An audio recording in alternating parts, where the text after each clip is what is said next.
지금 이제 올림픽이 한참 월드컵이 한참 진행되고 있는데 정말 월드컵 열기가 대단한 것 같습니다. 제가 시내 한번 나갔다가 그날 경기하는 날이었는데 얼마나 이 사람들이 많이 몰려드는지 차도 고르고 빠져나오기가 아주 어려웠던 그런 시간들을 가졌습니다. 그런데 참 이렇게 이 월드컵은 한 달 넘게 이렇게 진행되면서 좀 사람들을 흥분에 심한 광분에 도가니에 좀 빠뜨리는 것 같아요. 아니 이 재밌는 경기를 보고 즐기면 될 텐데 이기면 이겼다고 흥분해서 때려 부수고 졌다면 졌다고 또 흥분해서 때려 부수고 이런 모습들을 보면서 정말 내일이 없는 그런 사람들이 광분하는 모습을 이제 보면서 참 안타까움을 많이 느끼게 됩니다. 사람은 무엇인가 자기가 좋아하고 또 관심 갖고 하는 것에 집중하기 마련인데 그 집중이 좀 더 선한 모습으로 나타났으면 좋겠다 하는 그런 생각을 한번 해보았어요. 제가 어릴 때 아침 일찍 일어나가지고 그 고무를 좀 주러 다녔어요. 형님하고 같이 왜 철공소라든지 아니면 그 조그마한 공장들 앞에 보게 되면은 막 납땜하고 버리는 그런 쇠 조각들이 많이 있어요. 그런 쇠 조각들을 주워가지고 이 고물상에 갖다 주게 되면은 저울에 달아가지고 이렇게 돈을 줍니다. 그것으로 이제 형님하고 용돈을 이렇게 썼던 그런 시간들이 있었는데요. 하루는 진주 남강 그 변에 있는 공장을 이렇게 좀 돌고 난 다음에 강둑으로 올라갔는데 아니 그 강둑에 돈이 떨어져 있는 거예요. 그것도 지폐가 제가 국민학교 때니까 지폐면 그때 당시 상당한 돈 아니에요? 그래 형님하고 서로 막 주워가지고 그날은 고물 더 이상 안 주셔도 될 정도로 충분했습니다. 근데요 그 이후로 계속 땅을 쳐다보는 버릇이 생겼어요. 또 떨어져 있을까봐. 고물을 열심히 줍기보다도 땅에 떨어져 있는 돈 주시려고 한참 동안 땅을 쳐다보고 다녔습니다. 오늘 사도 바울은 골로새 교회 성도들에게 땅이 아니라 위의 것을 찾으라라고 말합니다. 그렇게 짐작해 보았을 때에 사도 바울은 땅에서가 아니라 저 위에서 무엇인가 기가 막힌 것을 찾았다는 거예요.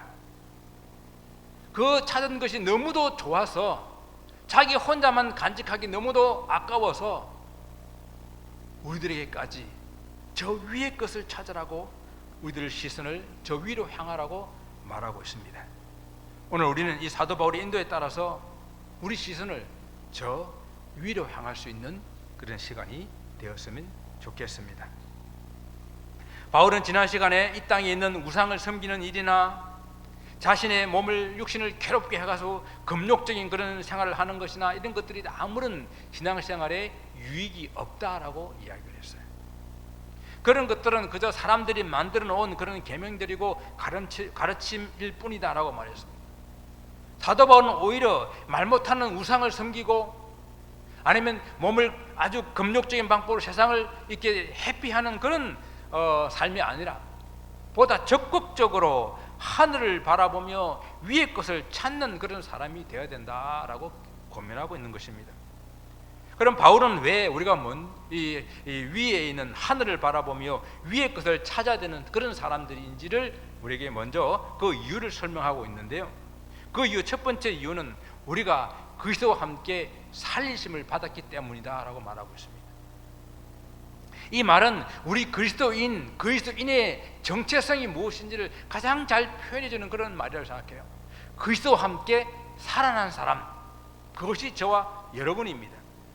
그러면 언제 우리는 그리스도와 함께 이렇게 다시 살리심을 받았습니까? 그리스도의 이름으로 세례를 받을 때에 우리가 그리스도와 함께 연합하게 되어지고 그리스도와 함께 다시 살아나게 되었다라는 말씀입니다. 여기서 말하는 세례라고 하는 것은 단순히 물 세례를 말하는 것이 아니에요. 예수님을 믿고 회개하여 진정으로 거듭나게 되는 성령 세례, 그것이 물 세례와 함께 있을 수도 있고 다르게 있을 수도 있는데 그 진정 거듭남을 말하는 것입니다. 물 세례라고 하는 것은 그 거듭남에 대한 상징적인 의식을 행하는 것이죠.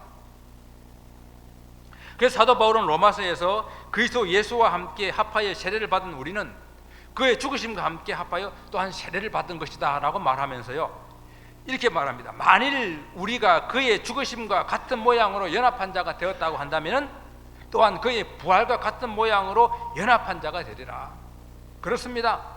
우리는 그리스도와 함께 죽으심을 연합함으로 들어가게 되었고, 또한 그리스도와 함께 다시 살아나게 된 그런 존재, 그 존재가 그리스도인이라고 하는 거예요.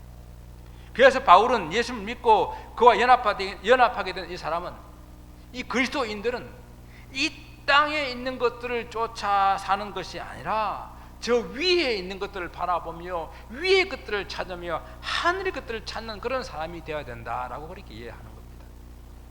여러분, 위의 것이라고 하는 것은 이 땅의 것과 반대되는 그런 개념으로 하늘에 있는 것들을 말합니다. 그렇다고 우리 눈에 보이는 저런 하늘 공간을 말하는 것이 아니라 바로 우리 주님, 하늘 보좌 우편에 계신 우리 주님 계신 그곳에서 이 땅을 통치하시는 우리 주님, 그 주님 계신 곳을 바라보는 그것을 의미합니다. 그리스도와 연합한 성도는 그래서 그리스도께서 계신 그 하늘을 바라보며 그 위에 보물들을 찾는 사람들이 되어야 된다라는 것이죠. 그래서 주님께서도 그렇게 말씀하셨잖아요. 내 보물을 하늘에 쌓아두라. 사람의 마음은 보물 있는 곳에 그 마음이 있거든요. 그래서 보물을 하늘에 쌓아두게 되면 늘 우리는 하늘을 바라보는 사람들이 될 수가 있기 때문입니다. 우리가 하늘 것을 찾아라 그랬는데, 여기서 찾는다는 그 이야기는 어떤 무엇을 발견하기 위해서 집요하게 찾아가는 것, 열정적으로 구하는 것을 말하는 거예요. 그냥 찾다가 안 보이면 에이 말지 하는 그런 것이 아니라 열심히 열정적으로 찾아내는 것을 말합니다. 여러분, 그 우리 국민학교라고 그러죠. 요즘은 초등학교라고 그러는데, 초등학교 때 소풍 가면은 뭐 합니까? 보물찾기 하잖아요. 그때는 정말 순수한 마음으로 이 보물을 내가 꼭 찾아야지 하고 눈에 불을 켜고 찾지 않습니까? 그런 좀 찾는 그런 마음이어야 된다라는 것, 그런 말씀입니다. 순수한 마음. 그래서 2절에서는요, 이 찾으라는 말을 좀 더 근본적인 그런 의미에서 생각하라는 말로 바꾸어서 이렇게 말하고 있습니다. 그래서 위의 것을 생각하고 땅의 것을 생각하지 말라.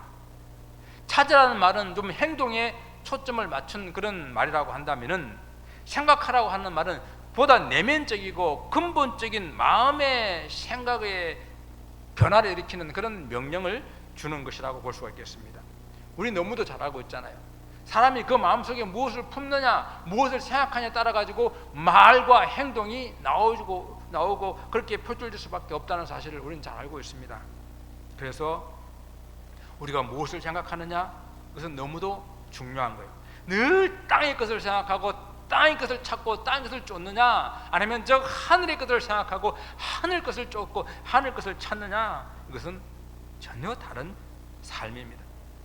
우리 생각에서부터 땅의 것을 버리고 위의 것, 하늘의 것들을 생각하고 또 구체적으로 그 하늘의 것을 찾는 그런 복된 삶이 될 수 있기를 바랍니다.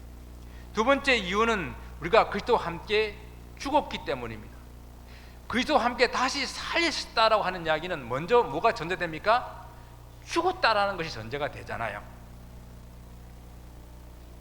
예수 그리스도를 믿을 때에 동시에 일어난 사건, 중요한 사건이 있는데, 그것은 우리 옛사람이 그리스도와 함께 죽는 것입니다. 이 사건은 그리스도께서 우리 죄를 위해서 십자가에 못 박히실 때에 우리의 죄도 그 십자가에서 함께 못 박혔다는 중요한 이 사실을 우리가 깨달아 알아야 된다는 이야기입니다. 예수께서 십자가에서 완전히 돌아가셨기 때문에 무덤에서 장사 지내시고 다시 살아나셨던 것처럼 우리도 그리스도와 함께 연합됐다고 한다면 그리스도와 함께 완전히 죽어야 되는 거예요. 바울은 이 사실을 좀 더 강조하기 위해서 일반적으로는 죽는다라는 그런 단어를 쓰지 않고 좀 더 강력한 단어, 뭐 아포드네스코라는 이런 헬라어 단어인데, 이것은 그냥 육체적인 그런 죽음뿐만 아니라 영적으로 완전히 죽는 죽음, 그 죽음을 나타내는 단어를 일부러 사용하고 있어요. 그러니까 우리가 그리스도와 함께 십자가에 못 박혀 죽을 때에 우리는 완전히 죽었다라는 것입니다. 그런데 여기서 중요한 하나의 시점이 있어요. 언제 죽었냐 하는 것입니다. 과거에 우리가 예수를 믿는 그 순간에 이미 죽었다라는 겁니다. 이미 죽었다라는 것을 말하고 있어요. 그러니까 사도 바울은 지금 이 말하고 있는 이 순간에 너희가 죽어야 된다 이 말이 아니라 너희는 이미 죽었던 존재라는 것을 다시 한번 인식시켜주고 상기시켜주고 기억시켜주고 있다라고 하는 것입니다. 이것이 우리 신앙생활에서 매우 중요한 포인트예요. 그런데 우리가 자주 잊어버린다는 것입니다. 나는 이미 옛날에 죽었는데, 그것을 알지 못하고 자꾸만 이 세상에 있는 것들을, 이 땅에 있는 것들을 바라보고 땅의 것들을 찾으며 땅에 있는 것들을 위해서 애쓰고 힘쓰고 있다라는 거예요. 죽었는데. 여러분, 죽었다는 것이 무엇을 의미합니까? 지난주에 장례식에 참석했는데요, 사랑하는 아버님이 쓰러지시고 3일 만에 그냥 돌아가신 거예요. 그러니까 뭘 해보지도 못하고 돌아가셨으니까 그 목사님이 그 조사를 하면서 아빠 아빠 아빠 부르는데 돌아가셨으니까 대답을 못 하잖아요. 이것이 죽은 거예요. 아무리 사랑하는 사람이 옆에서 불러도 대답을 할 수가 없습니다. 한 번은 성자 마카리오스라는 성자에게 제자가 찾아와서 질문을 합니다. 세상에 대하여 죽었다라고 말씀하셨는데 그게 무슨 뜻입니까? 그래서 이 마카리오스는 제자에게 좀 실제적인 그런 가르침을 주기 위해서, 자, 오늘 밤에 공동묘지에 가서 무덤에 있는 사람들을 보고 네가 하고 싶은 마음껏 욕을 한번 해봐라. 이 나쁜 놈들아, 이 위선자들아, 이 천하고 고약한 놈들아 라고 소리쳐 보아라. 그래서 그 말 시킨 대로 그가 밤에 공동묘지에 가가지고 사람들 무덤을 향하여 막 욕을 해댔습니다. 그리고 그 다음 아침에 이제 성자가 물어봅니다. 어떻더냐? 제자가 아무런 반응이 없었습니다. 그럼 내일 아침에는 가가지고 이번에는 그 무덤들에 가서 마음껏 좀 칭찬을 해봐라. 그래서 또 여러분들이 얼마나 위대하고 훌륭한 사람들인지요 하면서 막 칭찬을 했습니다. 그리고 아침이 돼서 다시 이 성자가 물어봅니다. 어떻더냐? 역시 아무런 대답이 없었습니다. 그래, 그게 바로 죽었다라는 것이다. 그리스도 안에 죽었다라고 하는 것은 아무런 반응이 없는 것을 말하는 거예요. 칭찬을 좀 받는다고 해가지고 우쭐해지거나 교만해질 수 없고, 멋있고 좋은 것이 있다 해서 그것 때문에 부러워할 필요도 없고, 때로는 우리에게 중상모략과 괴로움과 아픔을 준다 해가지고 그것 때문에 슬퍼하거나 분노할 필요도 없는 것. 세상에 대해서 이미 죽었기 때문에, 완전히 죽었기 때문에 상관하지도 반응하지도 않는 것, 그것이 죽은 것입니다. 이와 같이 우리가 세상에 대해서 죽었다고 하는 것은 이런 세상에 대한 여러 가지 유혹과 미혹이 있어도 그리스도인은 거기에 대해서 아무런 반응하지 않는 것, 그것이 내가 그리스도와 함께 죽었다라는 그런 의미예요. 그래서 사도 바울이 그리스도 안에 죽었다는 고백을 갈라디아서에서 한 그 유명한 고백을 오늘 아침에 우리가 함께 한번 같이 해보기를 원합니다. 갈라디아서 2장 20절 앞부분입니다. 시작. 내가 그리스도와 함께 십자가에 못 박혔나니 그런즉 이제 내가 산 것이 아니요 내 안에 예수께서 사신 것이라. 나는 죽었다는 이야기예요. 이와 같이 우리가 그리스도인이라고 하는 것은 죄에 대하여 죽었고 그리스도로 말미암아 살아난 존재이기 때문에 더 이상 이 세상의 일들, 땅의 것들을 쫓지 말고 저 하늘의 것들을 바라보며 하늘의 것들을 생각하고 하늘의 원리대로 살아가는 것, 그것이 그리스도인이라는 것입니다. 우리가 잘 알고 있는 성 어거스틴, 그런 회심하게 되는 방탕한 삶을 살았잖아요. 그러나 그가 그리스도를 만나 회심하고 난 다음에는 옛사람을 완전히 십자가에 못 박았습니다. 근데 어느 날 그와 함께 방탕하게 놀았던 옛 여인이 그를 알아보고 반갑게 이름을 부르며 달려옵니다. 어거스틴, 어거스틴. 그런데 그는 고개도 돌리지 않고 앞만 보고 걸어갔어요. 그러니까 그 여인이 더 큰 소리로 부르며 달려와가지고 어거스틴, 어거스틴, 저예요, 저 하며 어거스틴을 멈춰 세웠습니다. 그때 어거스틴이 하는 말이, 미안합니다. 당신이 알던 그 어거스틴은 이미 죽었습니다. 지금 당신 앞에 서 있는 저는 전혀 다른 사람입니다. 여러분, 그리스도 안에서 죽었다고 하는 것은 이렇게 완전히 죽은 것을 말하는 거예요. 세상에 대해서 죽은 우리가 아직도 혹시 세상의 것들을 바라보고 그것들의 눈을 돌리고 그것들의 마음을 빼앗기고 또 세상을 하여금 이 우리 발걸음을 내딛고 있지는 않습니까? 혹 아직도 세상에 대해 죽지 못한 것이 있다고 한다면, 예수 믿고 회심하기 전의 모습이 살아남아 있다고 한다면 오늘 결단하기를 원합니다. 끊어내야 돼요. 완전히 돌아서야 됩니다. 그것이 그리스도인이라는 의미입니다. 근데 그리스도 연합한 우리가 이렇게 죄에 대해서 가르쳐주는 그런 진리의 말씀, 그것은 죄에 대해서 완전히 죽었다라고 했는데, 이미 죄에 대해서 죽은 존재가 되었고 또 그 사실을 계속해서 인지해야 되는데, 또 우리가 조금 전에도 죽었다라 하는 것이 무엇인지를 우리가 분명히 살펴보았음에도 불구하고 우리 현실을 곰곰이 돌아보게 되면은 그렇지 못한 부분들이 많이 있다라고 하는 거예요. 여전히 죄에 대해서 늘 생각에 잠겨 있을 뿐만 아니라 우리 제약된 행동들이 또 우리를 괴롭히고, 죄에 대해서, 세상에 대해서 죽었다 그러는데 왜 이럴까 고민되지는 않습니까? 이런 고민을 우리만 하는 것이 아니라 사도 바울도 했던 것 같아요. 원하는 바 선은 행하지 못하고 원하지 않는 바 악을 행하고 있는 자신을 바라보면서 탄식합니다. 그는 그 속에 있는 하나의 법을 보았는데 죄의 속성에 따라서 자꾸만 내 속에 가는 이 죄가 나를 그런 죄악으로 끌어가고 있는 것을 보게 됩니다. 더 안타까운 것은 그 두 가지, 내 선을 행하고자 하는 그 마음과 죄를 행하고자 하는 그 마음이 둘이 서로 싸우는데 때로는 죄를 행하려고 하는 이 악이 더 이겨가지고 나를 죄악으로 끌고 가고 있는 모습을 바라보게 될 때에 나는 공고한 자로다 탄식하는 그런 모습을 우리는 듣지 않았습니까? 정말 그래서 낙심하고 절망합니다. 우리는 안 되는 것인가? 나는 안 되는 것인가? 어쩔 수 없는 그런 존재인가? 왜 나는 이런 것일까? 그리스도와 함께 제때 죽고 의에 대해서 살아난 그런 하나님의 자녀라고 말하는데 왜 이럴까? 고민할 수 있어요.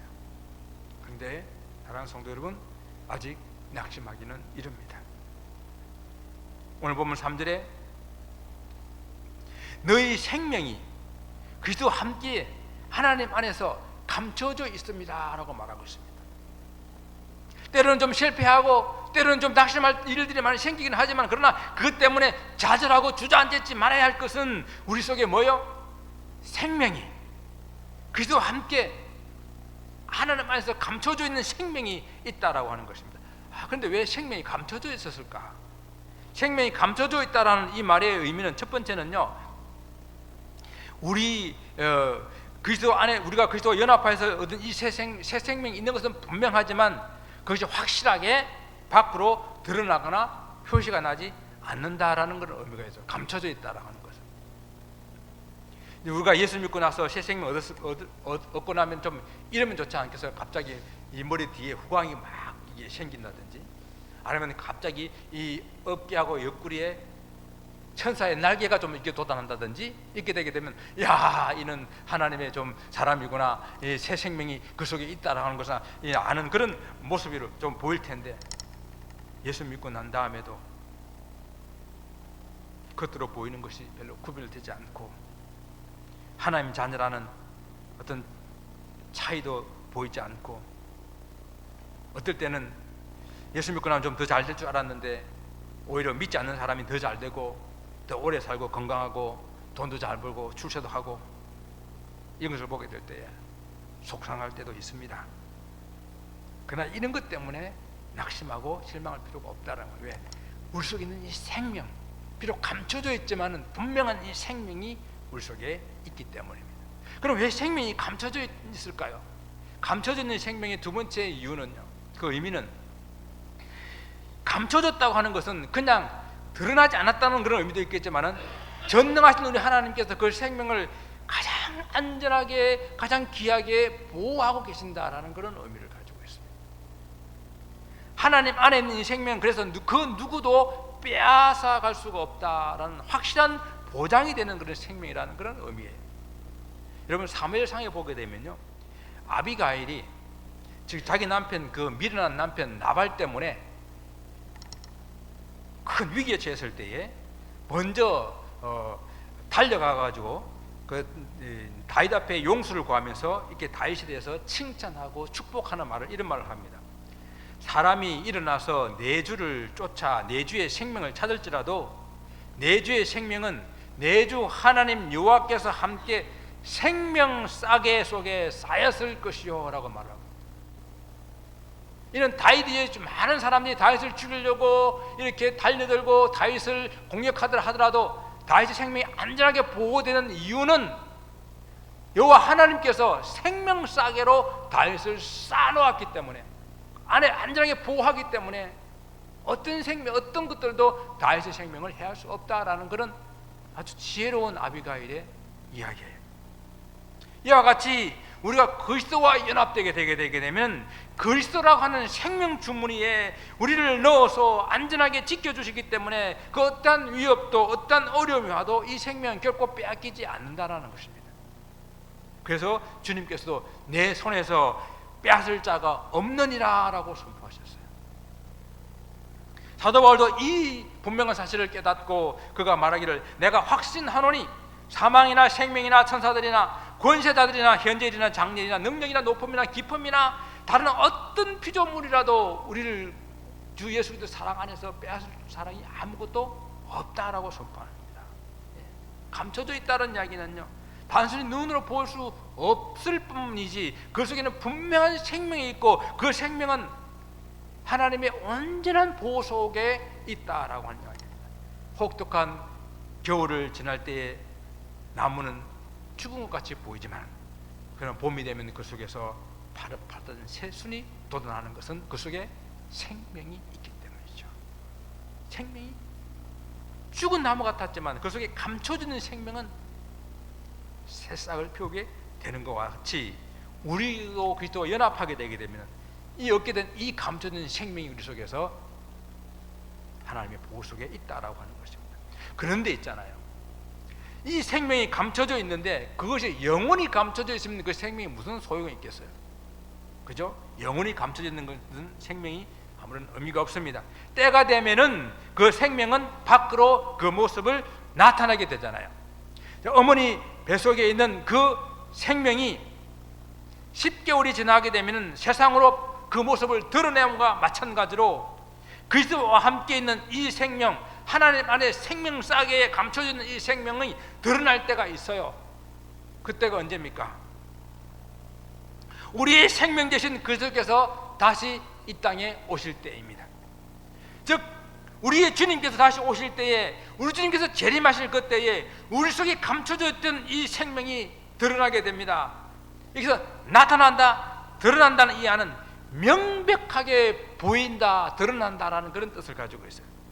지금까지 감춰져 있던 그 생명이 하나님에서 분명하고 확실하게 보여지게 되는 그런 날이 있다는 것입니다. 그것도 그냥 드러나는 것이 아니라 그리스도와 함께 영광 중에 그리스도의 영광을 덧입어서 나타나게 될 것입니다. 우리 주님께서도 하나님께 위임받은 모든 권세를 가지시고 이 땅의 심판주로 영광 중에 오시게 될 때에 우리는 어떤 모습으로 변하는가? 우리 또한 영광으로 변하는 그런 모습으로 주님을 만나서 그 하나님 나라에 영원히 들어갈 수 있는 그런 몸, 불갑을 썩지 아니할 몸으로, 신령한 몸으로 변화하게 될 것이라고 말씀합니다. 이것이 생명을 가지고 있는 이 놀라운 신비입니다. 성도란 어떤 사람인지 분명히 그 정체성을 가지고 살아야 할 것을 오늘 본문은 말씀해 주고 있습니다. 성도는 그리스도와 함께 다시 살리심을 받은 사람들입니다. 그리스도와 함께 영원한 이 생명을 얻은 사람들입니다. 그러나 육신을 입고 사는 이 동안에는 겉으로는 잘 드러나지 않을 수 있습니다. 그러나 하나님께서 그리스도를 통하여 주신 이 생명은 결코 빼앗기지 아니하는 영원한 생명입니다. 이 생명을 소유한 사랑하는 성도 여러분, 우리는 땅의 것이 아닌 저 위의 것을 찾는 사람들이 되어야 합니다. 이 세상이 주는 즉 땅에 속한 것들을 얻으려고 애쓰고 힘쓰는 것이 아니라 저 하늘에 있는 것들을 바라보며 하늘의 것들을 찾으며 애쓰는 그런 삶이 되어야 됩니다. 우리가 잘 아는 1912년 타이타닉호가 빙산에 부딪혀 가라앉기 시작하게 될 때에 그 배에는 수많은 사람들이 타고 있었고 수많은 부자들이 타고 있었죠. 한 부자의 객실에도 그 금고에 수많은 금은 보화가 있었는데요, 그 무거운 금괴를 그가 그 죽음의 순간에 움켜 안는 것이 아니라 탁자 위에 있는 오렌지 세개를 들고 그는 구명정에 뛰어들었습니다.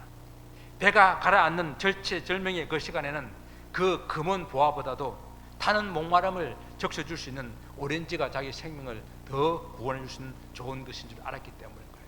사랑하는 성도 여러분, 우리가 그래도 한때 우리는 옛사람이 죽어버렸는데 우리를 살려주지도 못할 그 무엇을 움켜쥐고 그거 아니면 안 될 것 같아서 그거 붙잡고 살고 있지는 않습니까? 때로는 그것을 놓아야 살 수 있을 때가 있습니다. 그것을 놓고 그리스도를 붙잡아야 살 수 있습니다. 그래야만 그리스도의 생명이 내 속에서 자라게 될 것이고, 그 그리스도의 생명은 그 어떤 것들도 그 무엇으로도 빼앗아갈 수가 없는 그런 생명이십니다. 이 생명을 소유한 사랑하는 성도 여러분, 우리가 이 땅에 사는 동안에는 이 생명 때문에 때로는 손해보기도 하고 때로는 어려움을 만나기도 하고 고난을 당하기도 합니다. 그러나 결코 낙심하지 말고 인내하며 우리는 이 길을 걸어가야 됩니다. 우리 주가 사모하는 우리 주님께서 영광 중에 다시 오실 때에 이 세상 사람들은 세상과 함께 멸망의 길을 가더라도 우리는 영광의 주님과 함께 영원한 삶을 살게 될 것입니다. 다시 주님을 만날 그날 때까지 이 믿음의 길을 계속 걸어가리라 다짐하며 결단하는 저 여러분 되시기를 주님의 이름으로 축원을 드립니다.